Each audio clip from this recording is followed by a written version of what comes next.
دیکھیے اس حد تک امام زمانہ کی زیارت کے ہمیں خالی مشتاق نہیں، بلکہ جب ہم احادیث کا مطالعہ کرتے ہیں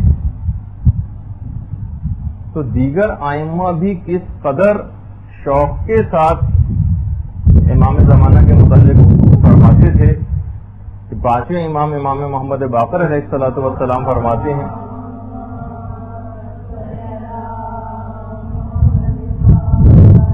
کہ اگر میں ان کے زمانے کو پالوں تو میں ان کی مدد کے لیے خود کو باقی رکھوں گا. یہ پانچویں امام کا جملہ پیغمبر اسلام نے خود اپنے خطبہ حجۃ الوداع میں مولا کی ولایت کے اعلان کے بعد ظہور قائم سے متعلق کئی باتوں کا تذکرہ کیا تھا. چھٹے امام کو اگر ہم دیکھیں تو چھٹے امام کا وہ جملہ کہ لو ادرکتہ لخدمتہ ایام حیاتی، اگر میں ان کے زمانے کو پالوں تو پوری زندگی ان کی خدمت میں گزار دوں. یہ چھٹے امام جملہ ارشاد فرماتے ہیں. اور چھٹے امام یہ بھی جملہ کہا کرتے تھے کہ تم لوگ امام زمانہ کی معرفت کو حاصل کرو، کیونکہ اگر تم امام کی معرفت کو حاصل کر لو گے تو پھر اس سے کوئی فرق نہیں پڑتا کہ آپ کا ظہور جلدی ہو یا دیر سے. تو مکمل طور پر اپنے آپ کو تیار کر کے رکھنا، اس سے پھر کوئی فرق نہیں پڑے گا. امام کا ظہور جلدی ہوتا ہے دیر سے ہوتا ہے، آپ نے بھی اپنی ذمہ داری پوری کی، اور جلد ہو یا بدیر بہرحال آپ ان کی خدمت میں پھر پہنچ ہی جائیں گے اگر آپ نے اپنی ذمہ داریوں کو پورا کیا. اچھا، پھر چھٹے امام کا وہ جملہ بھی ہے کہ اگر کسی کے دل میں واقعی بہت زیادہ اشتیاق ہو، ویسے تو اس کے کئی طریقے بیان ہوئے ہیں، کہ جو شخص بھی ہر نماز صبح کے بعد اور ہر نماز ظہر کے بعد اس طرح سے درود پڑھے گا اللہم صلی علی محمد وعلی محمد وعجل فرجہم، تو وہ اس وقت تک نہ مرے گا جب تک کہ وہ حضرت قائم کو نہ پالے، یعنی ان سے ملاقات ضرور ہوگی. اچھا، اتنا اور بتا دوں کہ علماء نے اس سلسلے میں خاص طور پر بہت سی باتیں بیان فرمائی ہیں. ایک دفعہ پہلے بھی میں نے اس سے پہلے ذکر کیا تھا، بس کہیں الفاظ ذرا گستاخانہ نہ ہو جائیں، لیکن صرف سمجھانے کے لیے، اور جملہ بھی علماء کا ہی کہ ملاقات امام میں کوئی خصوصیت نہیں، رضائیت امام میں خصوصیت ہے. لوگوں کی تمام تر توجہات اس بات پہ مذکور ہو جاتی ہیں کہ بس ہم امام کو دیکھ سکیں، ان کی زیارت کر سکیں، واقعی اس سے بڑھ کر سعادت اور کون سی بات ہوگی. لیکن علماء کا جملہ ہے کہ خالی دیکھ لینا اور ان کی زیارت ہو جانا یہ اتنی بڑی خصوصیت نہیں ہے کہ جتنی بڑی کہ امام آپ سے راضی رہیں. ابو جہل ہر وقت پیغمبر اسلام کو دیکھا کرتا تھا لیکن پیغمبر اس سے راضی نہیں تھے. اس کے مقابلے میں ویسے قرآن کبھی پیغمبر کو انہوں نے یہ نہیں دیکھا، لیکن جب ایک دفعہ آ کر گئے تو پیغمبر کا جملہ یہ تھا کہ مجھے عدن سے خدائے رحمان کی خوشبو آ رہی ہے. تو اس طرح کے جملے بھی ملتے ہیں. تو بہرحال اب کوشش یہ کرنا ہے کہ کوئی بھی ہم ایسا اپنے عمل کو اختیار نہ کریں، بات ابھی آگے چل کر آ رہی ہیں، کہ جو امام کو تکلیف پہنچانے والا ہو یا اذیت دینے والا ہو. جس سے پہلے کی نشست ہوئی تھی پچھلے ہفتے غالباً، اس میں برادر وسیع امام نے جو آپ کی خدمت میں پیش کی تھی حدیث، جو خود امام زمانہ ہی نے ارشاد فرمائی تھی کہ قد اذانا جو ہلا الشیعہ وہم. تین گروہ امام نے بتایا کہ یہ تین گروہ ایسے ہیں کہ جنہوں نے مجھے شدید اذیت پہنچائی. جو ہلا الشیعہ، شیعوں میں جو جاہل لوگ ہیں، امام کو شدید نفرت ہے جہل سے. وہم، اور احمق لوگ جو اپنے نفع اور نقصان کی جن کو کوئی پرواہ نہیں ہوتی، ان کو کچھ پتہ نہیں کہ جو اعمال ہم انجام دے رہے ہیں ان کا نتیجہ کیا نکلے گا. ان کو کچھ پتہ نہیں کہ نیکیاں اگر انسان کرتا جائے تو اس کی کیا جزا آخرت میں ملے گی، بالکل اپنے نفع اور نقصان سے آ رہی ہے. اور تیسرا گروہ وہ کہ جس نے اذیت پہنچائی امام کو، جو دین کو ایک مکھی کے پر سے بھی زیادہ اہمیت دینے کو تیار نہیں. تو بہرحال اب دیکھیے، جس امام کو کیونکہ اس سے بہت نفرت ہے اور یہ اذیت پہنچانے والا عمل ہے جہل، اسی وجہ سے آپ کا یہاں پر مدرسے آنا تعلیم دین حاصل کرنے کے لیے انتہائی خوش آئند بات ہے، اور امام زمانہ کو انشاءاللہ یہ خوش کرے گا یہ عمل. اور اچھا دیکھیے، ایک تو وہ بات کہ جو دین کو ایک مکھی کے پر کے برابر بھی اہمیت نہیں دیتے، ہر قدم پر دین کو اہمیت دینا ہے. بقول مولانا ذکی باقری کے، وہیں انچولی کی ایک دفعہ مجلس میں کہہ کر گئے تھے کہ ہم نے دین کو ایک بفے سمجھ لیا، اپنی پسند کی چیز اس میں سے اٹھا لیتے اور بس وہ استعمال کر لیے، باقی اس کے بعد پورے کا پورا دین چھوڑ دیا. ہر قدم پر دین کو اہمیت دینا ہے، چاہے شادی کی تقریب ہو، چاہے موت ہو جائے گھر میں، خوشی ہو جائے، غم ہو جائے، مرض ہو جائے، پکنک پہ کہیں جانا ہو، گھر کے اندر رہنا ہو، ہر قدم پر اہمیت دینا ہے دین کہ کہیں دین کی کوئی خلاف ورزی نہ ہو جائے. اچھا دیکھیے، لوگ ویسے تو امام کے نام کا بڑا کلمہ پڑھتے ہیں، اور جہاں ذرا ذکر امام آ جائے ایسا جھک کے، بلکہ ایسا جھک جاتے ہیں گویا آپ سجدے ہی میں گر پڑیں گے. لیکن جہاں امام کا حق دینے کی باری آ جائے تو جناب پھر تو خمس ایسا ٹال مٹول سے کام لیا جاتا ہے، ایسے اس سے بچنے کے طریقے مثلا اختیار کیے جاتے ہیں. تو بہرحال یہ بات یاد رہے کہ ان کے مال میں تصرف کرنا، بلکہ کسی کے بھی مال میں تصرف کرنے کی اجازت نہیں. خود امام زمانہ علیہ الصلوۃ والسلام کا ارشاد ہے اس سلسلے میں،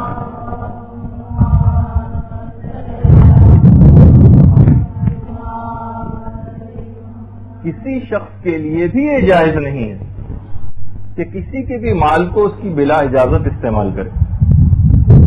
اور جب ایسا ہے، امام فرماتے ہیں جب ایسا ہے تو پھر کسی کے لیے بات کب جائز ہے کہ وہ ہمارے مال کو ہماری اجازت کے بغیر استعمال کرے اور اس میں تصرف کرے؟ تو آخر پھر یہ کیسے جائز ہوگا کہ وہ ہمارے مال کو ہماری اجازت کے بغیر اس طرح سے استعمال کرتا رہے؟ اچھا، پھر امام فرماتے ہیں کہ جو مال بھی تم ہمارے پاس لاتے ہو،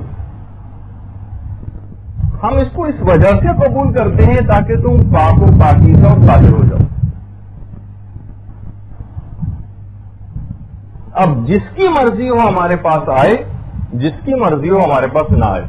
امام فرماتے ہیں کہ جس کا دل چاہتا ہو وہ ہمارے پاس اپنے اموال کو لائے، جس کا دل چاہتا ہو ہمارے پاس اموال کو نہ لائے، کیونکہ پروردگار عالم نے جو کچھ ہم کو عطا کیا ہے وہ اس سے بہتر ہے جو تم کو عطا کیا. یہ جملے ہیں امام کے، اور انداز ایسا لگ رہا ہے امام کا کہ ذرا غضب کی حالت میں. اور یہ جملے بھی امام زمانہ ہی کے ارشاد کرتا ہے، کیونکہ بہار الانوار میں علامہ مجلسی نے لکھے ہیں کہ فَإِنَّ يُحِيطُ عِلْمُنَا بِأَنبَائِكُمْ. امام فرماتے ہیں کہ ہم تمہارے حالات سے بخوبی واقف ہیں اور تمہاری خبریں ہم سے بالکل بھی مخفی نہیں ہیں. ہماری ایک ایک بات کا امام زمانہ کو علم ہے. اور یہ بات بھی یاد رہے صرف اس وجہ سے، ایک دفعہ میں نے عرض کیا تھا مدرسے میں، امام زمانہ ہی کے متعلق ملتا ہے روایات کے اندر کہ اپنے کارکنوں کے سلسلے میں بہت زیادہ سخت ہوں گے، یعنی امام کوئی کوتاہی برداشت نہیں کریں گے کام کے سلسلے میں. اچھا، اور مال کے سلسلے میں بڑے سخی ہوں گے، مساکین پر اس قدر مہربان ہوں گے کہ روایت میں جملہ ہے کہ گویا ان کو مکھن کھلا رہے ہیں. یہ جملہ ہے، یعنی محاورتاً نہیں بلکہ جملہ ہے کہ گویا ان کو مکھن کھلا رہے ہوں. اچھا، اب دیکھیے ویسے جیسے جیسے زمانہ آگے بڑھتا چلا جا رہا ہے ویسے ویسے لوگ امام زمانہ کے متعلق بہرحال ان کی معلومات میں بھی اضافہ ہو رہا ہے، زیادہ اویئر ہوتے جا رہے ہیں، حتیٰ کہ وہ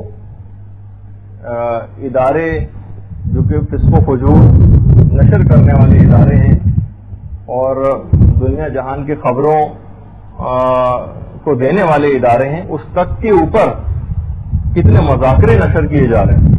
باقاعدہ ٹی وی سے، ٹاک ٹی وی پہ بھی کچھ عرصے پہلے باقاعدہ ایک ٹاک شو آ رہا تھا جس کے اندر پوری آڈینس موجود تھی، اور وہ اس بات پر ڈسکس کر رہے تھے کہ ہڈن امام کا نظریہ آخر ہے کیا، ہڈن امام ہے کون. کہ ایرانی بھی اس کو بہت زیادہ اس نظریے کو اہمیت دیتے ہیں، حزب اللہ والے بھی دیتے ہیں، اور جہاں جہاں مسلمان موجود ہیں وہاں اس عقیدے کو بڑی اہمیت دی جاتی ہے کہ وہ آنے والا آئے گا اور اس کے بعد معاشرے کے اندر ایک تبدیلی کو پیدا کرے گا. تو بہرحال اب جتنی کتابیں آج کل کے دور میں امام زمانہ پہ لکھی جا رہی ہیں اتنی اس سے پہلے نہیں لکھی گئی. جتنے ادارے اب امام زمانہ کے نام سے قائم ہیں اتنے اس سے پہلے کبھی بھی قائم نہیں تھے. خود کراچی کے اندر کتنے دینی مدرسے تھے امام زمانہ کے نام اور القاب سے قائم، بلکہ اس مدرسے کا نام ہمیں کچھ اور تھا، شروع میں چینج کرنا پڑ گیا کیونکہ اس نام کا ایک اور مدرسہ موجود تھا. تو اس لحاظ سے جتنی دعائیں ندبہ جتنی اب پڑھی جاتی ہے شاید اس سے پہلے اتنی نہ پڑھی جاتی ہو. دعائے سلامتی امام زمانہ اللہم کل ولیک الحجت والی دعا بچے کو آج زبانی یاد ہے. آج سے 30 سال پہلے آپ کو نظر بھی نہیں آئے گا معاشرے کے اندر کہ لوگوں کو یہ دعا اس طرح سے زبانی یاد ہو. خود اس دعائے سلامتی امام زمانہ یہ موضوع آج ہم تو نہیں زیر بحث لا رہے، لیکن خود اس کے اتنے زیادہ فائدے ہیں اس دعا کو پڑھنے کے، اس دعا کو پڑھنے کے اتنے زیادہ فائدے ہیں کہ باقاعدہ علماء نے تقریباً 90 فائدوں کی ایک فہرست جو ہے وہ مرتب کی ہے، اور ہمارا انشاءاللہ ایک ارادہ ہے کہ اس کا اردو ترجمہ کر کے اور اس کو بھی شائع کیا جائے اور آپ کی خدمت میں پیش کی جائے کہ باقاعدہ صرف یہ اللہم کل ولیک الحجت ابن الحسن والی دعا 90 فائدے ہیں صرف اس دعا کے. تو اچھا، اس لحاظ سے مختلف جریدے اور اخبارات وہ سب بھی اس متعلق اب شائع ہونے لگے ہیں. ان تمام باتوں سے لگتا یہ کہ خورشید امامت کا طلوع نزدیک تر ہے. اچھا، اب جس شخص کو بھی اب گمراہی سے بچنا ہو، کیونکہ یہ دور ایسا ہے کہ بہرحال اس میں گمراہ کرنے والے عناصر بھی بہت زیادہ برسر پیکار ہو گئے ہیں اور خود امام زمانہ کا نام بھی استعمال کیا جاتا ہے. تو دیکھیے، غیبت صغریٰ میں لوگ جب گمراہی سے جو بچنا چاہتے تھے وہ نوابین اربع جو امام کے نائبین ہوتے تھے ان سے منسلک رہا کرتے تھے. تو یعنی دوسرے الفاظ میں علماء نے لکھا کہ پہلے تنظیم وکلائے امام تھی جس سے منسلک رہا جاتا تھا. اب غیبت کبریٰ کے اس دور میں اس تنظیم وکلائے امام کی جگہ تنظیم فقہائے اسلام نے لے لی، اور اب کسی کو بھی اگر کوئی وہ حاصل کرنا ہے رہنمائی تو اس کو چاہیے کہ بہرحال فقہاء، علماء اور مراجع سے وہ رجوع کرے اور وہاں سے رہنمائی لے اور اس سے کمتر پہ قناعت نہ کرے، کیونکہ بہت سارے افکار اس انداز سے معاشرے کے اندر آ جاتے ہیں جو گمراہی کا سبب بنتے ہیں. تو آپ کہیں سے بھی افکار امام کے متعلق بھی اس طرح سے ملے تو مراجع سے اس کی تصدیق کروا لیا کریں. تھوڑی سی اب ہم ان علامتوں کا تذکرہ کریں گے. ویسے تو بے شمار علامتیں اور اتنی علامتیں کہ غالباً شاید 10,000 سے زائد ان کی تعداد ہو جائے اگر سب کو کیلکولیٹ کیا جائے امام کی آمد سے پہلے. لیکن ہم چند ایک علامتوں کا اس لحاظ سے تذکرہ کریں گے جو آج کل کے موجودہ حالات میں نظر آ رہی ہیں، جس کا امکان ہے کہ شاید یہ ان علامات میں سے ہو. ایک تو یہی شدید بارشیں. چھٹے امام کی جو حدیث ہے جس میں امام نے فرمایا کہ ظہور سے پہلے شدید بارشیں ہوں گی اور اتنی شدید بارشیں ہوں گی کہ فصلیں تک خراب ہو جائیں گی. اور یہ بارشیں شروع ہوں گی روایت میں ہے جمادی الثانی کے آخر سے، اور ان کا سلسلہ تقریباً 10 رجب تک رہے گا. روایات میں تقریباً 14 بارشوں کا اس طرح سے تذکرہ آیا ہے. تو انشاءاللہ کبھی اس موقع پر ہم کوشش کریں گے کہ اس کو بیان کریں. کچھ علماء نے کہا کہ بہرحال کہ یہ ظہور سے پہلے کا واقعہ ہے، اور یعنی یہ جو شدید بارشوں کا. کچھ علماء کا یہ کہ روایت سے یہ پتہ چلتا ہے کہ یہ رجب سے پہلے اتنی شدید بارشیں ہوں گی، جس کی ہم تفصیل رجب کے سلسلے میں بیان کریں گے کہ باقاعدہ قبروں پر جو بارشیں پڑیں گی تو اس بارش کے پانی سے قبروں کے اندر جسم نمو پائیں گے اور پھر لوگ قبروں سے مٹی جھاڑتے ہوئے باہر نکلیں گے. وہ پھر اب اس کی ایک الگ تفصیل ہے. اچھا، مولا کائنات علی ابن ابی طالب علیہ الصلوۃ والسلام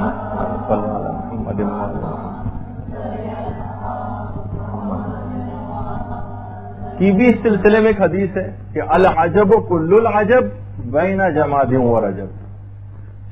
شدید سخت حیرت ہے اور تعجب ہے اس واقعے پر جو جمادی الثانی اور رجب کے درمیان میں واقع ہوگا. اچھا، کچھ علماء جیسے میں نے کہا کہ بارشوں کو ظہور سے پہلے کیا واقعہ قرار دیتے ہیں کیونکہ اس سلسلے میں بھی روایات ہیں، اور کچھ ظہور کے بعد کے سلسلے میں بارشوں کو قرار دیتے ہیں. بہرحال آیت اللہ صادق صدر یہ فرماتے ہیں کہ روایات سے جو چیز ہم پر ثابت ہوئی ہے وہ یہ ہے کہ یہ ظہور سے پہلے کا واقعہ ہے. رجب کے سلسلے میں ہو سکتا ہے الگ بارشیں ہوں، لیکن جو علامات ظہور کے سلسلے میں اس میں بھی بارشوں کا تذکرہ آیا. اس کے بعد دوسری چیز جو کہ چھٹے امام کا بھی ہے کہ اس سال زلزلے بہت زیادہ آئیں گے. یعنی جس سال ظہور ہوگا اس سال زلزلے بہت زیادہ ہوں گے اور سردی بھی بہت زیادہ پڑے گی، بہار الانوار کی روایت ہے. اس کے علاوہ بغداد میں ایک شدید زلزلے کی بھی خبر ہے. اب علماء نے کہا ہو سکتا ہے، کچھ معلوم نہیں کہ وہ ایک شدید زلزلہ جو ہے وہ کسی ایٹمی دھماکے کی خدا نخواستہ صورت میں ہو یا کسی اور وجہ سے، لیکن ایک شدید زلزلہ بغداد میں. اسی طریقے سے یہ بھی علامات میں سے ہے کہ اہل عراق اور اہل بغداد کا شدید خوف و ہراس کی حالت میں زندگی بسر کرنا. یہ جملے اور یہ تو ہم دیکھ رہے ہیں کتنے عرصے سے اہل عراق اور اہل بغداد باقاعدہ اسی طرح سے زندگی بسر کر رہے ہیں خوف میں. مشرق میں آگ کا ظہور ہونا، اور یہ آگ تقریباً 3 سے 7 دن تک مسلسل جاری رہے گی. علماء نے ایک امکان ظاہر کیا ہو سکتا ہے کہ تیل کے کنووں میں جو ہے وہ اس انداز سے کوئی آگ لگ جائے جسے 3 سے 7 روز تک بجھایا نہ جا سکے. اسی طریقے سے بشارت الاسلام میں باقاعدہ مصر کے حالات میں ایک عجیب و غریب روایت مصر کے لیے، اور وہ تو کچھ لوگ تو کہہ رہے ہیں بالکل پوری اترتی ہے مصر کے حالات پر. وہ کیا ہے کہ مصر والے اپنے سادات کو قتل کر دیں گے. انور سادات کو مصر کے اندر قتل بھی کیا جا چکا ہے. ایک امکان علماء نے کہا ظاہر کیا گیا ہے کہ مصر والے اپنے سادات کو قتل کر دیں گے. خالد اسلام بولی نے قتل کیا تھا انور سادات کو، اور کچھ علماء نے کہا نہیں، سادات سے مراد یہ بھی ہو سکتا ہے کہ اپنے جو حکمران ہوگا اس کو قتل کر دیں گے، جو ان کا اس وقت لیڈ کر رہا ہوگا، جو اس وقت رہبر بنا ہوا ہوگا ان کا، اس کو قتل کریں گے. تو بہرحال یہ اس لحاظ سے ہے بات. مصر کے لحاظ سے بھی بہت سی چیزوں کے اوپر امکان ہے کہ یہ چیز پوری اترے. اچھا، اس میں جتنی بھی باتیں بیان ہو رہی ہیں ہم امکان کے طور پر اس کو نقل کریں گے. کسی جگہ آپ بھی اگر ان باتوں کا کہیں پرچار کریں تو اس میں ایک امکان کی صورت میں اس کو نقل کیجیے گا. ایک فیکٹ کے طور پر بس یہی ہے جو آپ بیان کر رہی ہیں، بس یہی ہے جو علامت پوری ہو چکی ہے، اتنے یقینی طور پر. کیونکہ مثلا بغداد کی تباہی کا روایتوں میں ذکر ہے، بغداد کئی دفعہ اس طرح سے تباہ و برباد ہو چکا، کئی 3 4 5 دفعہ بغداد اس طرح سے تباہ و برباد ہو چکا. تو ہو سکتا ہے ابھی کا یہ واقعہ نہ ہو، بات کا ہو، لیکن ہمیں تو بہرحال کیونکہ ہم اس زمانے سے قریب تر ہیں تو امکان نسبتاً زیادہ بڑھتا چلا جا رہا ہے. عراق کے حالات کے اندر جو واقعات ملتے ہیں، روایات ملتی ہیں کہ عراق میں امام سے پہلے شیزبانی کا خروج ہوگا. شین یہ سواد، بے الف نون چھوٹی ہے، شیزبانی. امام محمد باقر علیہ الصلوۃ والسلام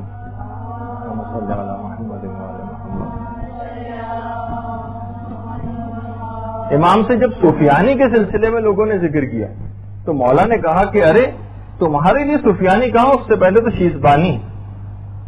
اچھا، شیزبان ایک شیطان کا نام بھی ہے، اور لغتوں میں شیزبان جو چیونٹی کا نر ہوتا ہے اس کو بھی شیزبان کہا جاتا ہے. شین یہ سواد، بے الف نون، اور نون چھوٹی ہے، شیزبانی ہے جو اس کا نام ہے روایتوں میں. آئمہ اس لقب کو، شیزبانی کو، ظالموں اور جابروں کے لیے استعمال کرتے تھے. اچھا، یہ جو شیزبانی عراق کے اندر آئے گا، روایت میں ہے یہ ہے کہ عراق کے عوام کا بہت ہی زیادہ قتل عام کرے گا. اور جن علماء نے کتابیں لکھی ہیں وہ عراق کا شیزبان انہوں نے صدام حسین کو قرار دیا.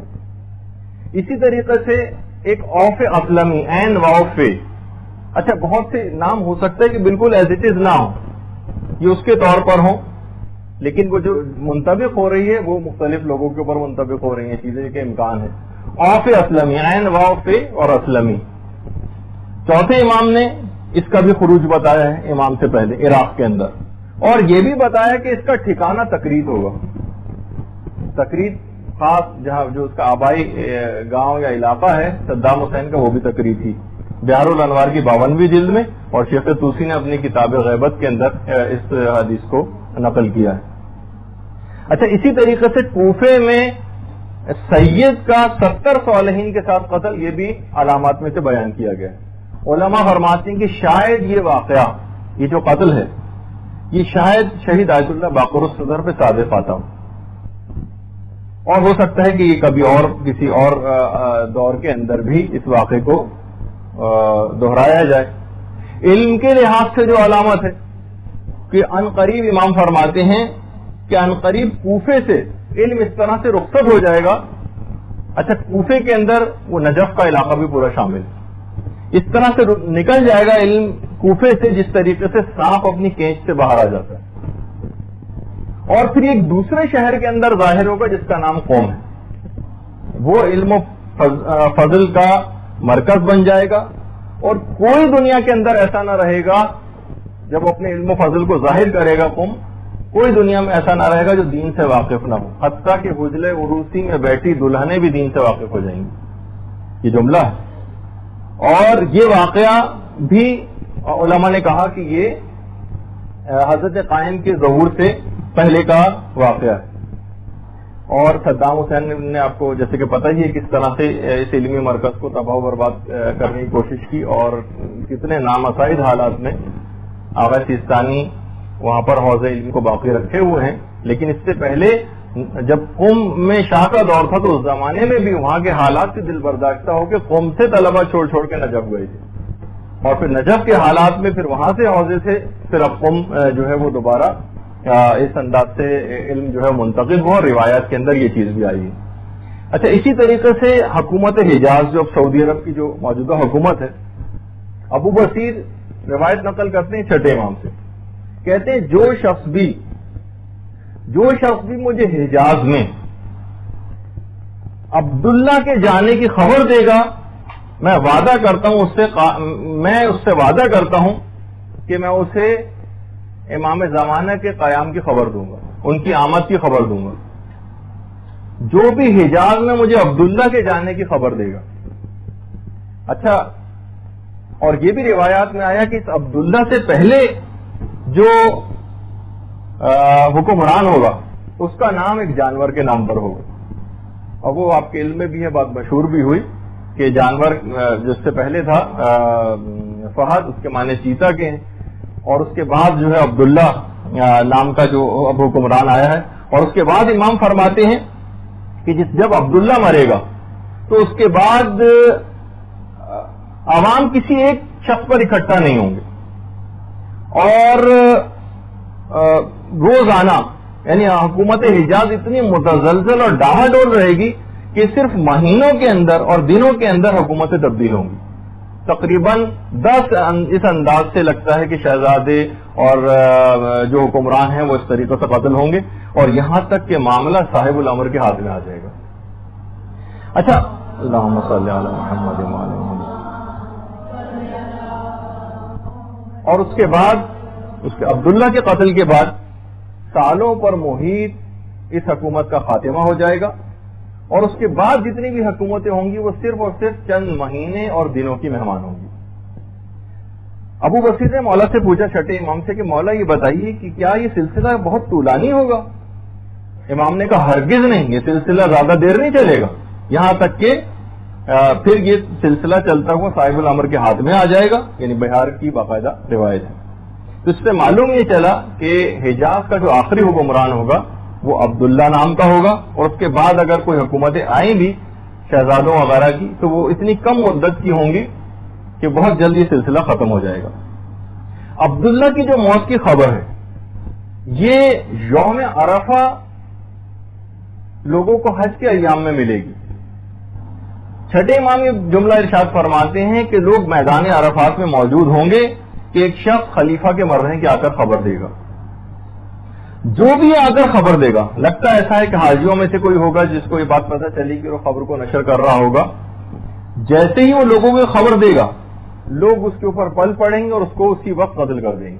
لگتا ایسا ہے کہ اس وقت کی جو پولیس یا فوج کے جو لوگ وہاں پر تعینات ہوتے ہیں وہ اس کو فوری طور پر مار دیں گے، اور پھر یہاں تک روایات میں ہے کہ اس قدر قتل عام اس سے پہلے شروع ہو جائے گا کہ جو جمارات ہیں، جو شیطانوں والی جگہ ہے، وہ پوری خون سے رنگین ہو جائے گی۔ اچھا، اسی طریقے سے رمضان کے بھی کچھ واقعات ہیں۔ اس سے پہلے ظہور سے پہلے لگتا یہ ہے کہ امت اسلامی اتنی جنگوں، قتل و غارت گریوں اور دہشت گردیوں کے نتیجے میں جو پوری امت ہے وہ کافی کمزور ہو چکی ہوگی، اور اجنبی اور رومی افواج مسلمان علاقوں میں داخل ہو چکی ہوں گی۔ یہ روایات میں اجنبی اور رومی افواج، روم جو ہے جو اس وقت موجودہ امریکہ ہے، اور جو یورپین یونین ہے اس کو روم کہا جاتا تھا۔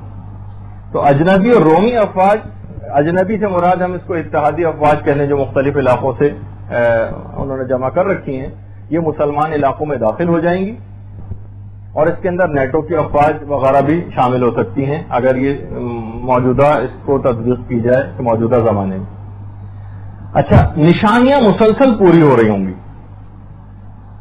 یہاں، اور مومنین کے دل بہت زیادہ پر امید ہوں گے کہ بس اب امام کا ظہور قریب تر، دل امام کی طرف جھکے ہوئے ہوں گے، اور مومنین ظہور امام کے دن گن رہے ہوں گے۔ اچھا، اس وقت ایک علامت اور نمودار ہوگی، بے وقت چاند گرہن اور سورج گرہن۔ ایک تو خیر چاند کی جزوی گرہن کی آج ہی خبر آئی ہے جو کہ شاید 7 ستمبر کو ہوگا، لیکن جو روایات میں جو چیز بیان ہوئی کہ بے وقت چاند گرہن اور سورج گرہن ہوگا، رمضان کی 13 یا 14 تاریخ کو سورج گرہن ہوگا، رمضان کی 13 یا 14 کو، اور 26 یا 27 رمضان کو چاند گرہن ہوگا، اور فلکیات کے تمام اصول بالکل درم برہم ہو کے رہ جائیں گے، کیونکہ اس کے برخلاف ہوتا ہے عام طور پر۔ ایک ہی مہینے کے اندر اتنا قریب قریب چاند گرہن اور سورج گرہن ہوں گے، اور رمضان کی 13 یا 14 کو سورج گرہن ہوگا، اور 26 یا 27 رمضان کو چاند گرہن ہوگا۔ فلکیات کے تمام حسابات بیکار ہو جائیں گے۔ اور 5ویں امام نے یہ بات بھی ارشاد فرمائی کہ حضرت آدم کے دنیا سے زمین پہ آ جانے کے بعد سے لے کر یہ 2 نشانیاں آج تک کبھی اس سے پہلے پوری نہیں ہوئی ان تاریخوں کے اندر، چاند گرہن اور سورج گرہن۔ اچھا، جو امام کے جو ظہور کا جو سال ہوگا، ایک تو یہ طاق سال ہوگا، جفت نہیں ہوگا، طاق ہوگا۔ اچھا، دن جو ہوگا یا تو جمعہ ہوگا یا ہفتہ ہوگا، ہفتے کے دن کے موضوع پہ ابھی ہم تھوڑی سی ایک بات اور کرتے ہیں، اور 10 محرم روز عاشور کے روز امام کا ظہور ہوگا۔ اچھا، ابو بصیر سے جو روایت ہے وہ یہی ہے کہ اسی سال جب امام کا ظہور ہوگا تو 10 محرم عاشورے کا روز ہوگا، جمعہ یا ہفتہ ہوگا۔ اچھا، جمعے کے دن جو زیارت حضرت حجت اس کا بھی یہ جملہ ہے کہ یہ روز جو روز جمعہ ہے امام اس میں آپ کا ظہور متوقع ہے۔ اس سے بھی اندازہ ہوا کہ اصل جو ہوگا وہ دن روز جمعہ ہی ہوگا۔ آیت اللہ خراسانی نے اپنی کتاب مہدی منتظر میں فرماتے ہیں کہ کیلنڈروں کا اور تاریخ کا جائزہ لینے کے بعد جو چیز ہم پر بالکل ثابت ہو گئی ہے وہ یہ ہے کہ 61 ہجری کا جو عاشورہ تھا وہ روز جمعہ کو واقع ہوا تھا، جس میں واقع کربلا ہوا تھا 61 ہجری میں، وہ روز جمعہ کو ہوا تھا۔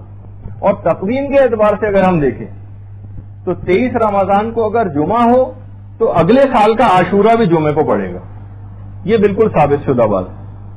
تو اس لحاظ سے جس حدیث کے اندر ہفتے کے دن کا ذکر آیا ہے، آیت اللہ خراسانی فرماتے ہیں وہ اتنی قابل اعتنا نہیں ہے اور یہ واقعیت کے خلاف رکھتی ہے، اگرچہ ہفتے کی اس روایت کو بھی چھٹے امام سے نقل کیا گیا ہے، لیکن آیت اللہ خراسانی فرماتے ہیں کیونکہ واقعیت کے بالکل خلاف لگ رہی ہے حدیث، ہو سکتا ہے کہ راوی کو اشتباہ ہوا ہو اور اس نے جمعے کے بجائے ہفتہ نقل کر دیا، ہو سکتا ہے۔ تو بہرحال جو مسلم الثبوت ہے وہ ہے کہ روز جمعہ ہوگا، طاق سال ہوگا، عاشور کا دن ہوگا، اور محرم الحرام کا مہینہ ہوگا جس میں امام ظہور کریں گے۔ اچھا، ایک اور روایت بھی ہے چھٹے امام سے، میں صرف بات بیان کر کے اور ذرا تیز رفتاری سے آگے بڑھوں گا کہ جمعے کا دن ہوگا، عاشورہ ہوگا، اور ایک چھٹے امام کی ایک اور روایت بھی ہے کہ اس دن روزے نوروز کا دن بھی ہوگا، وہ یعنی 21 مارچ ہوگی۔ یہ چھٹے امام سے روایات ہیں اس سلسلے میں، لیکن آیت اللہ خراسانی فرماتے ہیں کہ یہ روایات کافی اعتبارات سے، اپنی سند اور متن کے اعتبار سے کافی ناقابل اعتبار ہے۔ تو بہرحال نوروز کی بات کو تو تقریباً رد کر دیا گیا. تو جو بالکل ثابت شدہ ہے وہ وہی تاریخیں جو میں نے اس سے پہلے ابھی ذکر کی. اچھا, اس کے بعد ندائے آسمانی جس کا ہم نے پچھلی دفعہ ذکر کیا تھا, چھٹے امام یہ فرماتے ہیں کہ اصل میں جو ندائے آسمانی, جو آسمانی آواز آئے گی, یہ دو اوقات میں آئے گی. ایک تو ابتدائے رات میں آئے گی اور دوسری آواز آخر رات میں آئے گی. حشام بن سالم, اس نے مولا سے پوچھا کہ مولا یہ آخر ہوگا کیسے؟ تو امام نے فرمایا کہ ایک آواز آسمان سے آئے گی پہلی, اور دوسری آواز ابلیس کی آواز ہوگی.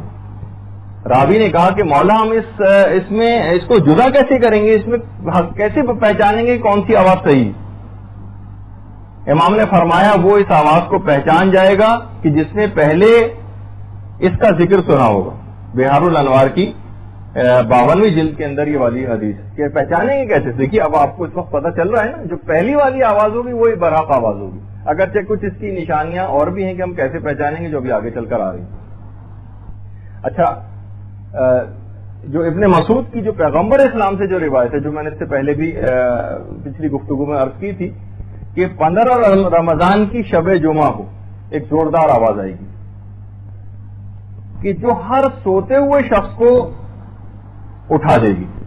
کھڑا ہوا شخص بیٹھ جائے گا, عورتیں جو پردے دار عورتیں وہ گھروں سے باہر نکل آئیں گی اس آواز سے گھبرا کر. زلزلوں کے اس سال جمعے کی شب کو پیغمبر فرماتے ہیں کہ جب تم نماز صبح پڑھ لو تو اپنے گھروں کے اندر داخل ہو جاؤ, اپنے دروازوں کو بند کر لو, اپنی کھڑکیوں اور سوراخوں کو بھی بند کر لو, خود کو چھپا لو, اپنے کانوں کو بند کر لو, اور احساس کرو جب تم اس آواز کا کہ وہ آواز آ گئی ہے تو فوراً سجدے میں گر پڑو اور اس وقت وہ ذکر کرنا شروع کرو, سبحان القدوس سبحان القدوس. ایک روایت میں یہ ہے, دوسرے میں سبحان القدوس ربنا القدوس کو تذکرہ ہے پیغمبر اسلام سے.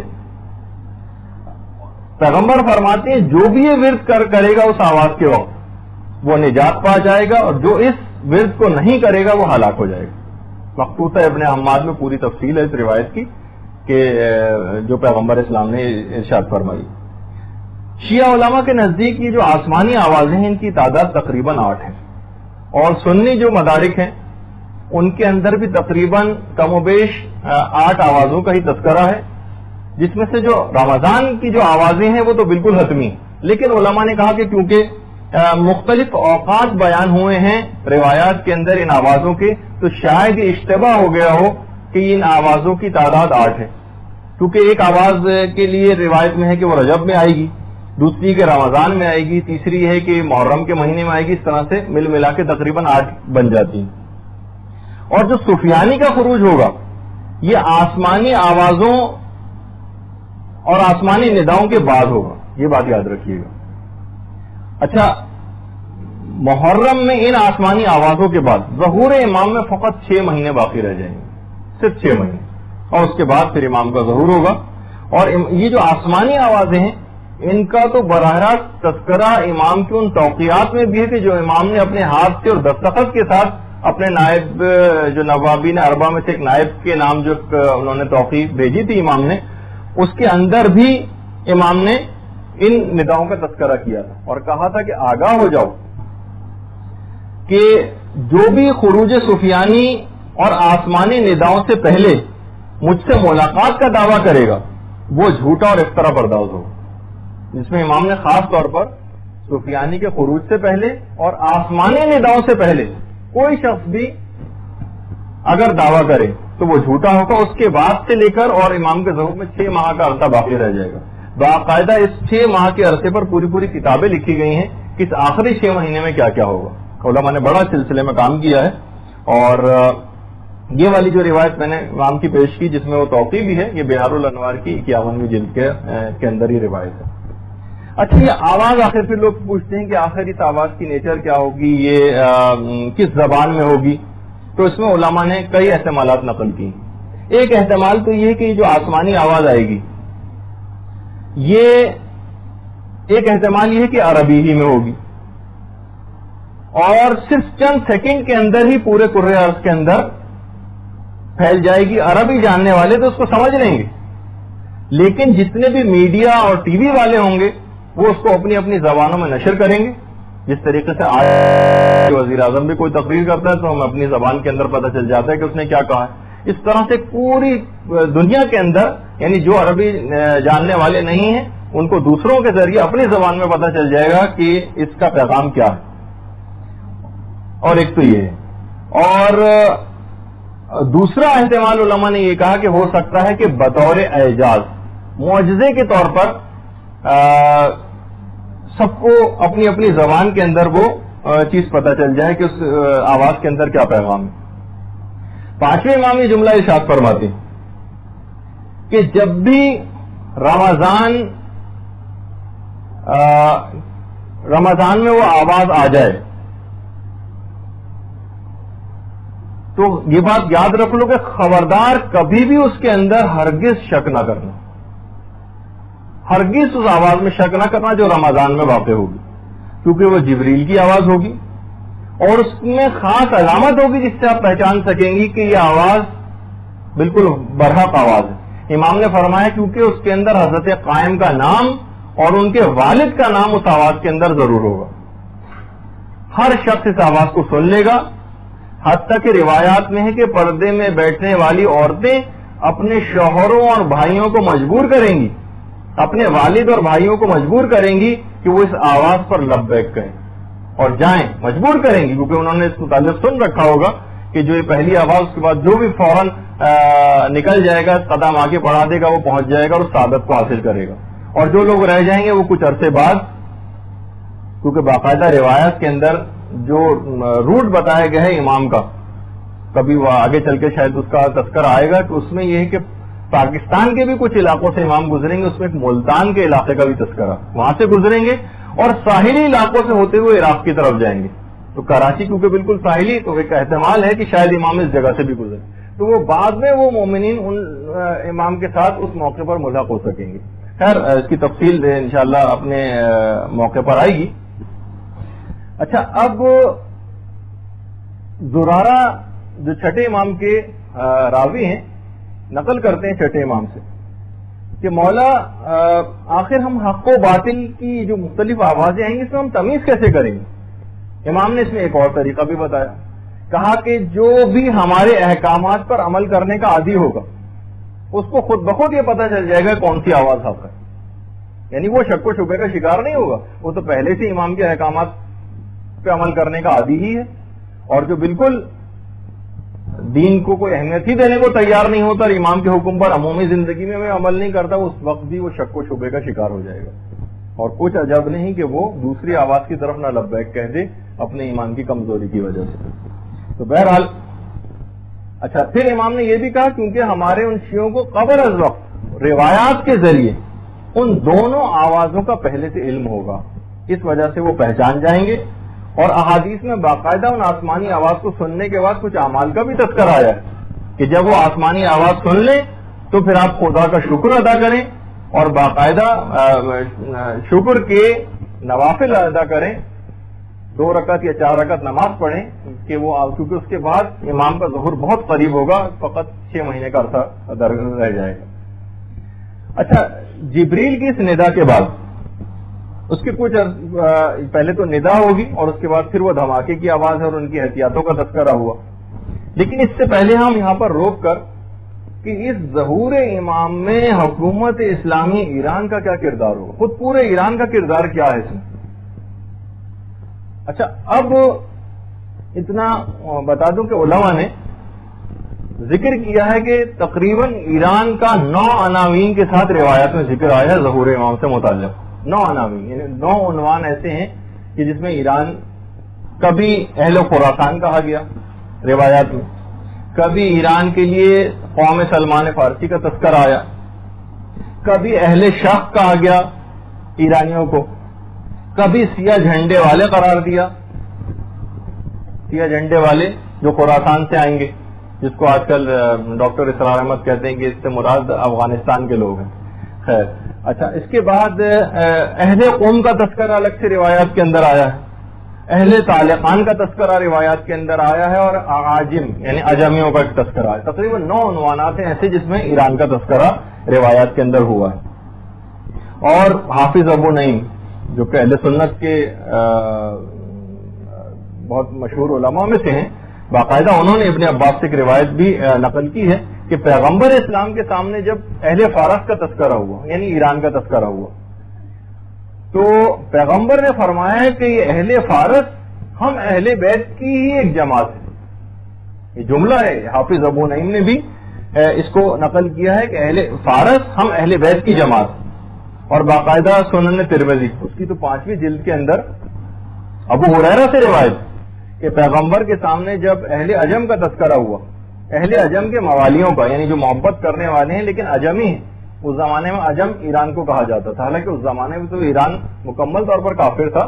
اور اس کے بعد پھر جب اہل بیت وہاں پر گئے اور اس کے بعد پھر وہاں پر شیعت کی ابتدا ہوئی، تو پیغمبر کے سامنے جب اہل عجم کے موالیوں کا اور چاہنے والوں کا تذکرہ ہوا تو پیغمبر نے فرمایا، اب دیکھیے سنن ترمذی کی روایت کہ خدا کی قسم بالتحقیق میں ان لوگوں پر تم لوگوں سے زیادہ بھروسہ کرتا ہوں. یہ پیغمبر کے جملے ہیں اہل فارس کے لیے. اپنے صحابیوں سے مخاطب ہو کے پیغمبر فرما رہے ہیں خدا کی قسم بالتحقیق میں ان لوگوں پر تم لوگوں سے زیادہ بھروسہ کرتا ہوں. ظہور کی راہ کو ہموار کرنے میں 2-3 شخصیات کا امام کے ظہور سے پہلے روایت میں بڑا تذکرہ ہوا اور آپ سنتی بھی رہتی ہیں. ایک تو سید خراسانی کا تذکرہ، جن کو ایک اور نام بھی آیا ہاشمی خراسانی. اگر یہ دونوں الگ الگ شخصیات بھی ہوں، علماء نے کہا، تو پھر 3 شخصیات اس طرح سے ہو جائیں گی: سید خراسانی، ہاشمی خراسانی اور شعیب بن صالح تیسری شخصیت. اور ان سے بھی پہلے روایات میں سید خراسانی سے پہلے ایک حکومت اسلامی کے قیام کی نوید سنائی گئی ہے جو ایک مرد قوم کی قیادت میں ہوگی. علماء نے کہا کہ بہرحال اس وقت یعنی احتمال یہ ہے کہ خراسانی سید زادہ اسلامی حکومت کا سربراہ تو بن چکا ہے اور اب شعیب بن صالح کا انتظار ہے. اچھا، مولا کا ایک اور روایت بھی ہے جس میں امام نے فرمایا بہار میں ہے کہ جب 3 حالتیں نمودار ہو جائیں تو پھر تو فتح و کامیابی کا تم انتظار کرنا. ان 3 میں سے ایک یہ ہے، وہ ہے خراسان سے سیاہ پرچموں کا ظہور ہونا. اچھا، خراسان سے مراد یہ بات یاد رکھی کہ پورا ایران اس سے مراد ہے. اچھا، اب سیاہ پرچموں کا بلند ہونا خراسان سے، کیونکہ خراسان قدیم جغرافیے کے اعتبار سے ایک وسیع اور عریض علاقہ ہے. خراسان ایک حصہ روس میں بھی ہے، ایک حصہ افغانستان میں ہے اور ایک حصہ تو ایران میں، مشہد بھی اسی کے اندر شامل ہے. اچھا، ابو بصیر نے چھٹے امام سے ہے کہ ایک سید جو ذریت اہل بیت سے ہوگا وہ ظہور امام سے پہلے حکومت کو قائم کرے گا اور آپ کی حکومت کے لیے ایک تمہیدی کام کرے گا. وہ سید زادہ احکامات اسلامی میں بے انتہا سختی سے کام لے گا، کوئی رشوت اور سودے بازی نہ کرے گا، کسی سے کوئی رعایت نہ کرے گا، دوستی اور اقربا و بربری سے بالکل اجتناب کرے گا اور حکم خدا میں بہت سخت ہوگا. علماء نے اس سے مراد امام خمینی کی ذات گرامی کو لیا اور بالکل ایک ایک لفظ، ابھی آگے چل کے ایک اور روایت آ رہی کہ پورا ایک ایک لفظ امام خمینی پہ پورا اترتا ہے اور آج تک کبھی قوم کے کسی فرد کے اوپر اس انداز سے یہ چیز پوری نہیں اتری. اچھا، امام خمینی تو اپنا دور بہرحال گزار گئے. اب جو پیش کرنے والا ہوں امام موسیٰ کاظم علیہ الصلوۃ والسلام سے ہے. اللہم صلی علی محمد وعلی محمد. اور بہار الانوار کی 60ویں جلد کے اندر اس روایت کو کہ قوم سے ایک مرد ظاہر ہوگا جو لوگوں کو حق کی دعوت دے گا، اس کے گرد اس کی قوم اکٹھی ہو جائے گی، ان کے دل فولاد کی طرح سے سخت ہوں گے، تند و تیز ہواؤں کے جھکڑ ان کو ہلا نہ سکیں گے، نہ وہ لوگ جنگ سے اکتائیں گے اور نہ ہی وہ لوگ بزدل ہوں گے، خدا پر بھروسہ کرتے ہوئے ہوں گے اور عاقبت تو فقط پرہیزگاروں کے لیے. یہ جملہ ہے امام کا.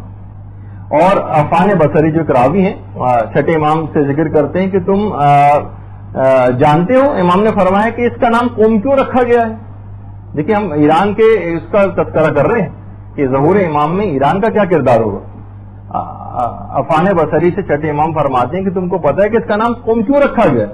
کیونکہ قوم کے لوگ قائم آل محمد کے ساتھ اکٹھے ہوں گے، آپ کے ساتھ قیام کریں گے، اس پر مستقیم ہوں گے اور خدا ان کے ذریعے حضرت حجت کی مدد فرمائے گا. 60ویں جلد بہار الانوار کی اس میں پوری اس طرح سے روایات موجود ہیں. اچھا اس کے ساتھ ہی اگر ہم دیکھیں تو خراسان کا بھی آپ نے تذکرہ سنا، اس سے تو مراد پورا بھی مراد ہے ایران. اسی طریقے سے تہران والوں کا بھی تذکرہ روایات کے اندر آیا ہے.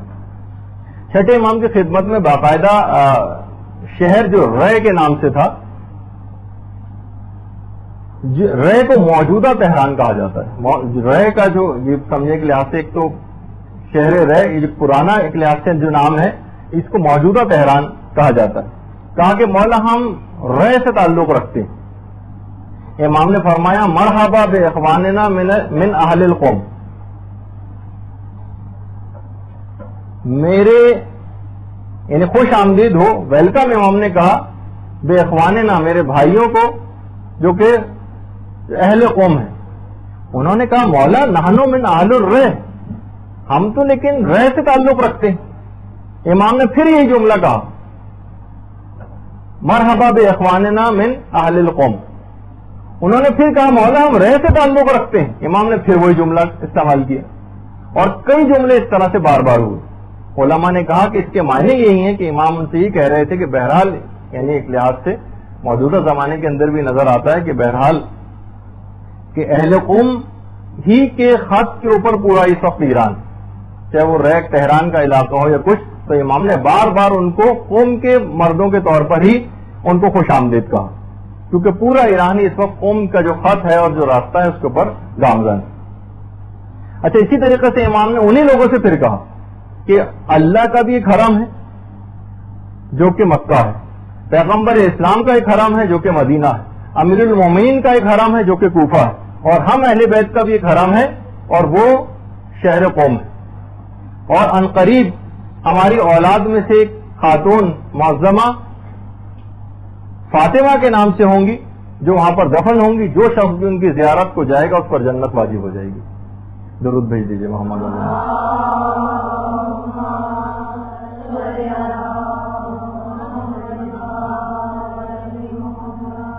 ایک اور روایت میں بھی کہ امام فرماتے ہیں کہ اگر کوئی جابر شخص قوم کے بارے میں کوئی بھی برا ارادہ کرے گا تو اس پر فوراً عذاب خدا آ جائے گا.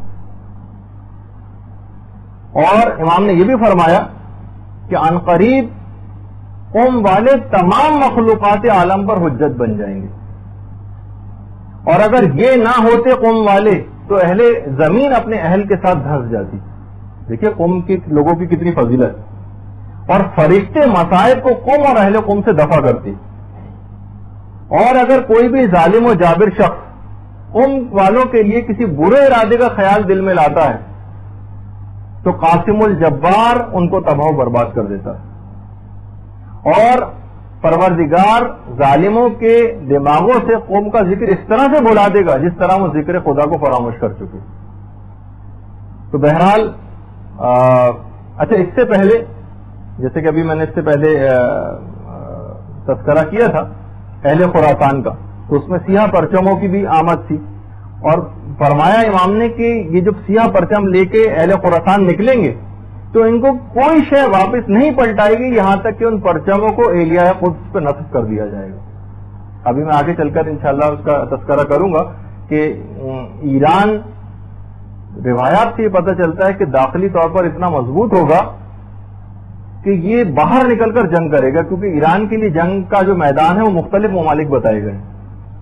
اچھا اب امام احمد ابن حنبل نے بھی یہ جو قوم کے سلسلے میں جو روایات تھیں جو بھی میں نے پیش کی ان کو اپنے مسند کے اندر، اور جو ابن کثیر ہے انہوں نے نہایا میں اس کو باقاعدہ مستند روایات میں سے قرار دیا خراسان وغیرہ کے متعلق جو بھی باتیں ہیں. اچھا یہ پھر روایات میں ہے کہ یہ جھنڈے جب نکلیں گے خراسان سے اور یہ خود ضرور پہنچ کر رہیں گے چاہے راستے میں کتنی ہی رکاوٹیں کیوں نہ آئیں، یہ ضرور ضرور وہاں پہنچیں گے. اچھا، سیاہ پرچموں والوں کے متعلق یہ بھی بات آئی کہ ان کی ٹوپیاں بھی سیاہ ہوں گی. روایات میں ہے کہ خراسانی سید اپنی رہبریت کے دور میں اپنی افواج کا جو کمانڈر ان چیف ہے شعیب بن صالح کو یا صالح بن شعیب کو مقرر کرے گا، جس کا تعلق تہران سے ہوگا، یعنی شہر رے سے. اور اس کے بعد اسی شعیب بن صالح یا صالح بن شعیب کو امام اپنی افواج کا بھی کمانڈر مقرر کریں گے. اچھا، اسی طرح سے میں نے کہا کہ ہم ایران کا تھوڑا سا تذکرہ کر رہے ہیں کہ بہت زیادہ یہ بہت مرکزی حیثیت ہے ایران کی ظہور امام میں.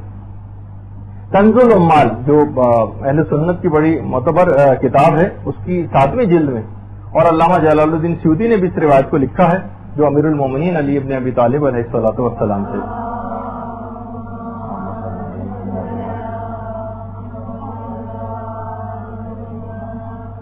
کہ کیا کہنے طالقان کی، یہ امام کا جملہ ہے.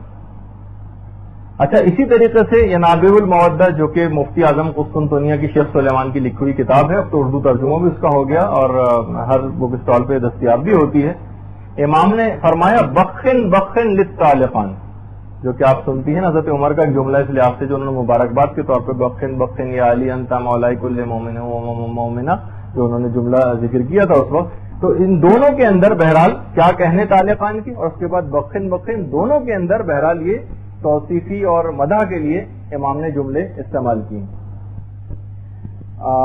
پھر امام نے یہ بھی جملہ، ان میں ایسے لوگ ہیں، ان سے ایسے لوگ مراد ہیں کہ جو خدا کو اس کے حق معرفت کے ساتھ پہچانتے ہوں، اور وہ آخری زمانے میں طالقان کے لوگ امام مہدی کے انصار میں سے قرار پائیں گے. اچھا، چھٹے امام نے ایک جملہ اور ارشاد فرمایا، کہا کہ طالقان کے اندر ایک خزانہ ہے جو نہ سونے کا ہے نہ چاندی کا، بلکہ وہ ایک ایسے افراد ہیں، وہ ایسے مرد ہیں جن کے دل فولاد سے زیادہ سخت ہوں گے، اور ان کو اگر پہاڑوں کے اوپر بھی لگا دیا جائے تو پہاڑوں کو اپنی جگہ سے ہٹا دیں، وہ امام کے گرد گھیرا ڈال لیں گے وہ لوگ. اور وہ امت میں اپنے سید کی اور اپنے رہبر کی سب سے زیادہ اطاعت کرنے والے لوگ ہوں گے طالقان کے. خدا ان کے ذریعے امام حق کی نصرت فرمائے. اس سے آپ پتہ چل رہا ہے کہ ایران کا کتنا مرکزی کردار ہے. اچھا، علماء نے کہا کہ یہاں طالقان سے مراد جو ہے خاص طالقان کا علاقہ مراد نہیں ہے، بلکہ اس سے پورا ایران مراد ہے. وجہ اس کی ہے کہ اس زمانے میں قدیم جغرافیے میں طالقان کی ایک خصوصی حیثیت تھی جس کی وجہ سے وہ مشہور ہوا، لیکن وہ ہے بہرحال ایرانی کے اندر. اسی طریقے سے روایات میں ذرا حیرانگی بعض اوقات ہوتی ہے کہ کتنی واضح روایات ہیں. آخری زمانے میں فتنہ فلسطین کا لفظ باقاعدہ روایت میں آیا ہے. مخطوطہ ابن حماد کی باقاعدہ روایت بھی ہے کہ فتنہ فلسطین کے نتیجے میں شام والوں کو اس طرح سے ہلایا جائے گا جس طرح مشق میں پانی کو ہلایا جاتا ہے. یہ باقاعدہ روایت ہے. اچھا، شام کے اندر یہ بات یاد رکھیے کہ موجودہ جو لبنان ہے یہ شام کا ایک حصہ ہی سمجھا جاتا تھا، یعنی سمجھے شام کے اندر ہی آتا ہے، ورنہ تو لبنان خود بہت چھوٹا سا ہے، لیکن شام کے اندر ہی اس کو شمار کیا جاتا ہے کہ فتنہ فلسطین کے نتیجے میں اس طرح سے شام والوں کو ہلایا جائے گا اس طرح مشق میں پانی کو ہلایا جاتا ہے. اچھا، روایات میں میں نے جیسے کہ ابھی کہا اس سے پہلے کہ ایران کے لیے جو میدان جنگ ہے یہ ایران سے باہر ہے. عراق میں شام اور فلسطین یہ ایرانیوں کا میدان جنگ بتائے گئے ہیں روایات کے اندر. اس سے معلوم یہ چلا، جیسے میں نے اس سے پہلے کہا تھا، کہ ایران داخلی طور پر اتنا مضبوط ہوگا کہ وہ باہر نکل کے جنگ کرے گا، یعنی باقاعدہ اس پر اس طرح سے اٹیک نہیں ہوگا، وہ خود باہر نکل کر جنگ کرے گا. اسی طریقے سے سید خراسانی روایات میں ہے کہ سید خراسانی کی رہبریت میں افواج نکلیں گی. اچھا، اس سید خراسانی کے لیے تو یہ کہ یہ اپنی افواج کا رہبر ہوگا. پھر یہ جو سید خراسانی ہوگا یہ اپنے پرچم کو شعیب بن صالح کے سپرد کرے گا، اور شعیب بن صالح پھر اس پرچم کو امام زمانہ کو سپرد کر دیں گے. سید خراسانی کی آمد اور شعیب بن صالح کی آمد کے بعد ظہور امام میں 72 مہینوں کا فاصلہ ہوگا، یعنی 6 سال کا. روایات میں تقریباً 6 سال تذکرہ ہوئے. اچھا اسی طریقے سے جو باقاعدہ جو اپنے امام کے مولا کائنات کے صحابی تھے کمیل ابن زیاد, امام نے ان کو بھی ایک علامت کا نشانی کے طور پر آخری زمانے کی چیز بتائی تھی جو کہ بہت مشہور بھی ہوئی تھی اور علماء نے اس کو بیان بھی کیا تھا کہ اس زمانے میں جو عالیشان عمارتیں ہوں گی ان میں ہر گھر میں شیطان آ کر بیٹھ جائے گا اور لوگ اس شیطان کی علامت کو اپنے گھروں کی چھت پر لگائیں گے. وَيُسَمَّى بِأَنْتِينَا, امام فرماتے ہیں مولا کائنات, اور اس شیطان کا نام انتینا ہوگا.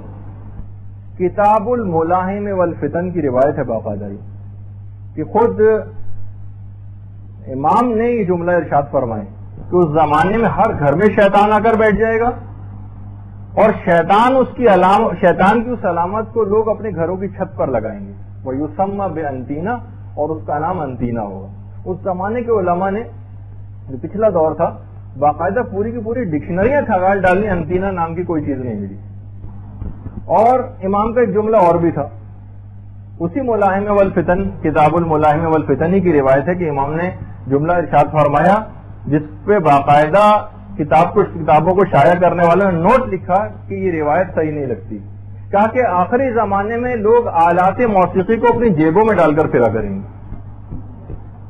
اور علماء زمانے کے جو تھے کہا کہ ممکن نہیں, اس زمانے میں جو بڑے بڑے آلات ہوتے ہیں کیسے ممکن ہے کہ اس کو لوگ جیب میں ڈال کر پھریں.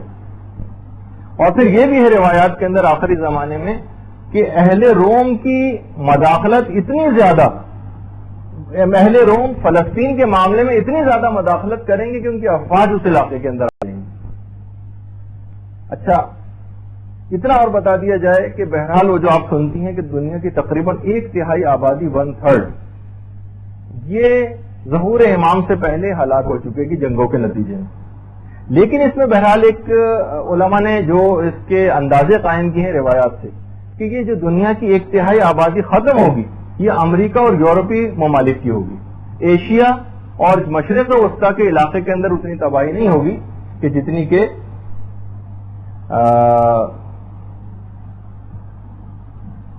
ان علاقوں کے اندر ہوگی. امام حکومت اسلامی کو قائم کریں گے. اور اتنا اور بتا دیا جائے کہ آج بھی کچھ علاقے ایسے ہیں, روایات میں آئے ہیں, علماء نے ذکر کیے ہیں کہ جہاں پر مکمل امام کی حکومت قائم ہے اور تمام اسلامی احکامات کے اوپر آج بھی وہاں پر مکمل طور پہ عمل ہوتا ہے. یا بلقا اور سابلقا ان علاقوں کے نام ہے, اور باقاعدہ جو وہاں کا دارالحکومت ہے اس کا بھی نام آیا ہے ظاہرہ کے نام سے. ظاہرہ مکمل اسلامی نظام وہاں پر قائم ہے. حتیٰ کہ جیسے کہ میں نے پچھلی دفعہ کہا تھا کہ جو روایت اتنی زیادہ ثابت شدہ تو نہیں ہے اماموں کی اولادوں کا جس میں تذکرہ آیا ہے, لیکن بہرحال اماموں کی اولادوں کی حکومتیں بھی کچھ علاقوں کے اوپر ہیں, روایتوں میں ہیں. صافیہ, سلون اور قناطیت باقاعدہ ان کے شہروں کے نام ہیں. اور امام کی جو 4 اولادیں ہیں ان کو تو نام بھی روایات کے اندر آئے.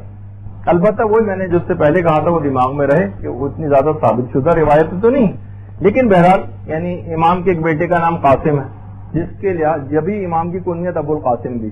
البتہ اتنا اور بتا دیا جائے کہ کنیت جس کا بیٹا ہی یا کوئی اولاد ہو اس سے کنیت اربوں میں نہیں بنتی, یعنی وہ تو ہوتی ہی ہے کنیت, لیکن اس کے بغیر بھی کوئی شخص کی کسی بھی کی اگر اولاد نہ بھی ہو تو اس کی بھی کنیت ہو سکتی ہے. اچھا ایک تو قاسم ہے جس کے لحاظ سے ابو القاسم امام کی کنیت ہے. امام کے ایک بیٹے کا نام عبد الرحمان ہے, ایک بیٹے کا نام ہاشم ہے اور ایک کا نام ابراہیم. یہ 4 بیٹوں کے نام امام کے روایات میں آئے ہیں. اور باقاعدہ جو جزیرے خضرا والی روایت جسے علماء نے قابل اعتنا نہیں سمجھا ہے, بہرحال وہ علامہ مجلسی نے اس روایت کو نقل کیا. گرین لینڈ جو بحر ابیض کا جو علاقہ ہے وہاں پر جہاں امام کی حکومت قائم اس کا تذکرہ جو روایات میں آیا ہے. اور باقاعدہ علماء نے یہ بھی کہا کہ امام کی 5 پشتوں تک کی اولادوں سے مختلف علماء اور مجتہدین ملاقاتیں بھی کر چکے. لیکن بہرحال یہ ابھی ہم اس میں کوئی عقائد کی تو کوئی بات ہے نہیں کہ اس میں ہم کوئی تجزیہ و تحلیل کر کے کوئی ایک حتمی نتیجے کے اوپر پہنچنے کی کوشش کریں. مختلف روایات ہیں تو وہ آپ کے سامنے بیان ہو رہی ہیں. اور امام ہر سال حج کرنے کے بعد تمام معصومین کی قبور کی زیارت کو جاتے ہیں اور اس کے بعد پھر اپنے کاموں کے اندر مصروف ہو جاتے ہیں. اچھا جس وقت امام کا ظہور ہونے والا ہوگا, یہ بھی ایک بڑا ایک دلچسپ ذکر آیا ہے روایات میں کہ جب یہ اس وقت آسمانوں کی ایک عجیب کیفیت ہوگی، آسمانوں کی. غیبت نعمانی میں بھی اور بہار الانوار کی 52ویں جلد میں بھی ہے کہ چھٹے امام جملہ ارشاد فرماتے ہیں کہ شب جمعہ جب جس دن ظہور ہونے والا ہوگا شب جمعہ، فرشتے دنیا کے آسمان پر نازل ہوں گے. ایک فرشتہ دنیا کے آسمان پہ نازل ہوگا اور طلوع فجر کے وقت نور کے بنے ہوئے ممبر لگائے جائیں گے جس پر پیغمبر اسلام، امیر المومنین اور امام حسن اور امام حسین آ کر بیٹھے ہیں.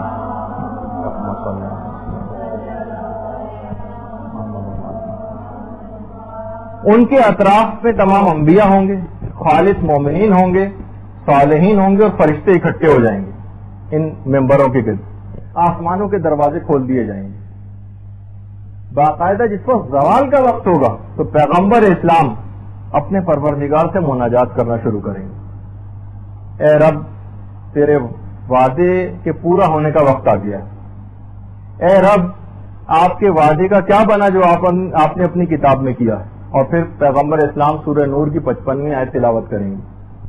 اور یہی بات اس کے بعد فرشتے اور انبیاء بھی پروردگار سے کریں گے.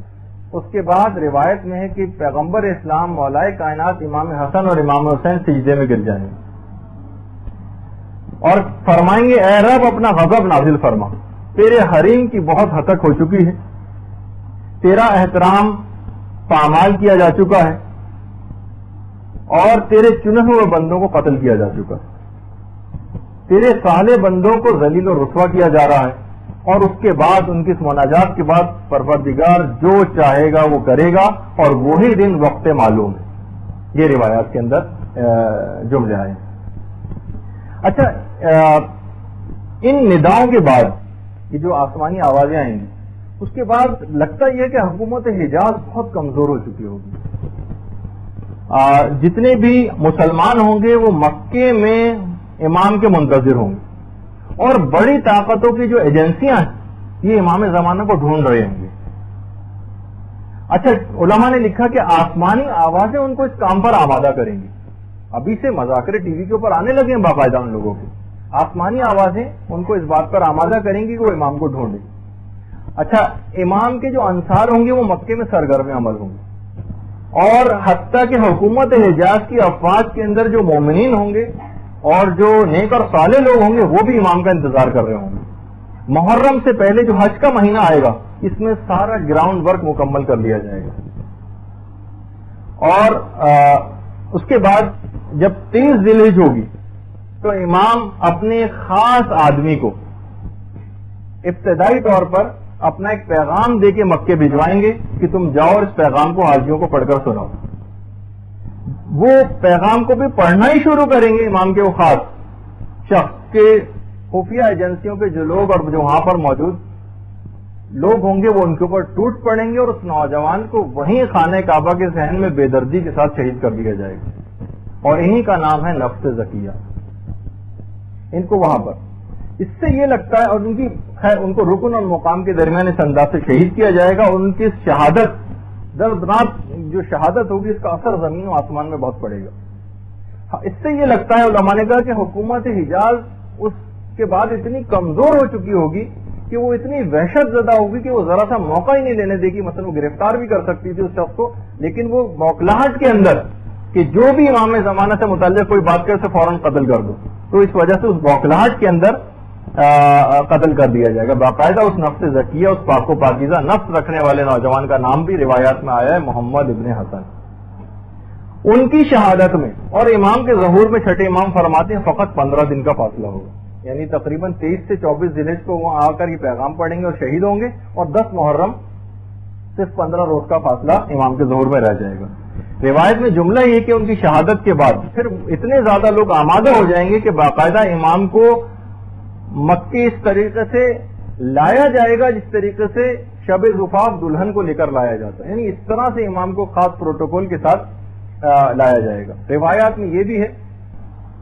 پانچویں امام فرماتے ہیں کہ نفس زکیہ کو مکے میں قتل کیا جائے گا. نفس زکیہ کا ایک اور بھائی ہوگا جسے مدینے میں قتل کیا جائے گا اور اس کی ہمشیرہ کو بھی انتہائی مظلومانہ انداز میں شہید کیا جائے گا.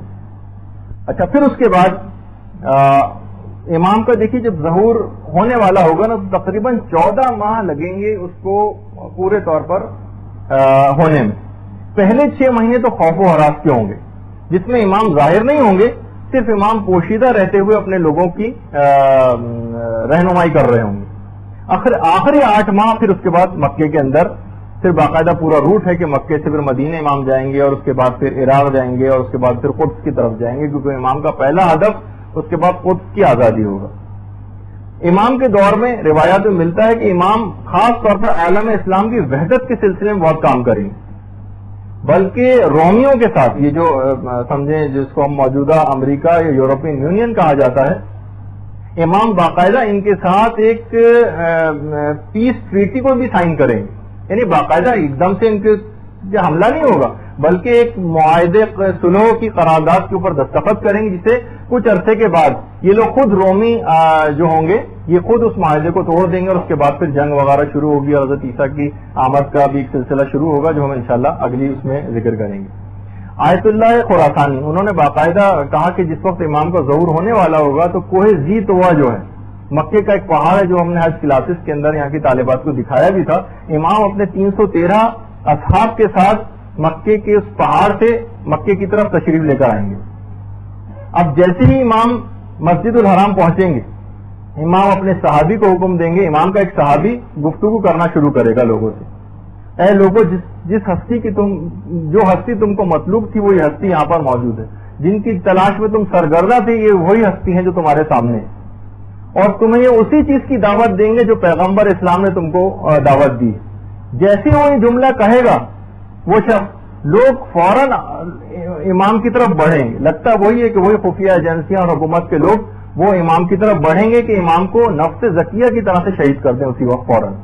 لیکن امام کے انصار اور اصحاب اس وقت ایک دفاعی لائن بنا دیں گے اور ان کو بالکل ان کو قابو پا لیں گے ان لوگوں کے اوپر, اور وہ کچھ نہ کر سکیں گے امام کے خلاف. اس کے بعد پھر امام کا خطبہ شروع ہوگا جو آپ نے پچھلی گفتگو میں سنا تھا. پھر اس کے بعد امام کا خطبہ ختم ہوگا اور اس کے بعد امام بہت غمگین آواز میں خانہ کعبہ کے صحن میں سورہ نمل کی 62ویں آیت پڑھیں گے, امن یجیب المضطر اذا دعاہ ویکشف السوء. کون ہے وہ ذات کہ جب کوئی پریشان حال اس کو پکارتا ہے تو اس کی پریشانی کو دور کرتا ہے, وہ اس کی سنتا ہے. اور پھر اس کے بعد پورا واقعہ ہے اس کا کہ بیعت کی جائے گی. بیعت کے بعد جب امام بیعت لے لیں گے لوگوں سے, اس کے بعد رکن اور مقام کے درمیان امام 4 رکعت نماز پڑھیں گے. دیکھیے سارے واقعات ہیں پورے, 4 رکعت نماز پڑھیں گے. مکے میں اس وقت ایک عجیب و غریب کیفیت ہو جائے گی. مکے میں ہر ایک شخص ایک دوسرے سے سوال کر رہا ہوگا آخر یہ کون شخص ہے جس نے ظہور کیا ہے, یہ اتنی بڑی خلقت اس کے ساتھ کون ہے. لوگ ایک دوسرے سے اس انداز کی باتیں کر رہے ہوں گے اور کہہ رہے ہوں گے کہ یہ علامتیں تو ہم نے اس سے پہلے کبھی نہیں دیکھی جو ہمیں علامتیں اس وقت نظر آ رہی ہیں. باقاعدہ کتاب بشارت الاسلام میں بھی ہے, یوم الخلاص میں بھی ہے, الزام الناصب میں مکے کی پوری کیفیات کا تذکرہ ہے جو اس وقت ہو رہی ہوں گی. اچھا امام کا ظہور یہ جس وقت ہو رہا ہوگا اتنا سلامتی کے ساتھ ہوگا, اتنی سلامتی کے ساتھ ہوگا کہ اس وقت کوئی خون نہیں بہے گا. لگتا یہ ہے کہ یعنی ایک تو غیبی مدد بھی امام کے ساتھ ہوگی, امام کا ایک رعب دشمنوں کے دلوں کے اوپر ہو جائے گا کہ وہ کچھ نہیں کر سکیں گے, اور ایک عوامی حمایت بھی امام کو بہت زیادہ اس وقت تک حاصل ہو چکی ہوگی. اور پلان جو ہے وہ اتنا زیادہ مضبوط ہوگا کہ دشمنوں کو اوپر سے ہدایات لینے کا بھی وقت نہیں مل سکے گا اور امام کے ہاتھ میں پوری چیز آ جائے گی, اور اس طرح سے کوئی خون خرابہ نہیں ہوگا اور حریم کعبہ جو ہے وہ بھی پائمال نہیں ہو سکے گی. امام اس طرح کا انتظام کریں گے. اچھا اس وقت بڑی خبر رساں ایجنسیاں جو ہوں گی یہ ان کی پوری کوشش یہ ہوگی کہ امام کی اس خبر کو کسی طریقے سے چھپائیں, اور وہ یہ لوگوں کو تاثر دینے کی کوشش کریں گے کہ بھائی اس سے پہلے بھی اس طرح کے بہت سارے واقعات ہو چکے ہیں اور لوگوں نے اس طرح کے دعوے کیے ہیں, لیکن ہم نے ان کے اوپر پہلے بھی قابو پایا اور اس دفعہ بھی ہم ان پر قابو پا لیں گے. اسی دوران سفیانی کو حکم ملے گا کہ تم جتنے جلد ہو سکے مدینے سے مکے پہنچو اور اس موومنٹ کو یہاں پر ختم کرو جو مکے میں اس امام نے شروع کر دی. اب خراسانی وہ سفیانی جو ہے وہ مدینے سے جب مکے آ رہا ہوگا تو پھر اس کے بعد وہ وادی بیدا کا واقعہ ہوگا جب ہم اگلی گفتگو میں اس کو نقل کریں گے. آج ہم اس گفتگو کو یہیں پر ابھی روکتے ہیں تھوڑے سے, کیونکہ اب اس کے بعد جو گفتگو آنے والی تھی وہ اتنا تفصیلی ہوتا کہ اس کو مجھے بیچ میں روکنا میرے لیے اتنا مناسب نہیں تھا. تو اس کو ہم فی الحال یہیں پر روکتے ہیں. اللجن اللجن اللجن اللجن یا مولا اللجن اللجن اللجن اللجن اللجن اللجن اللجن یا صاحب السماء اللجن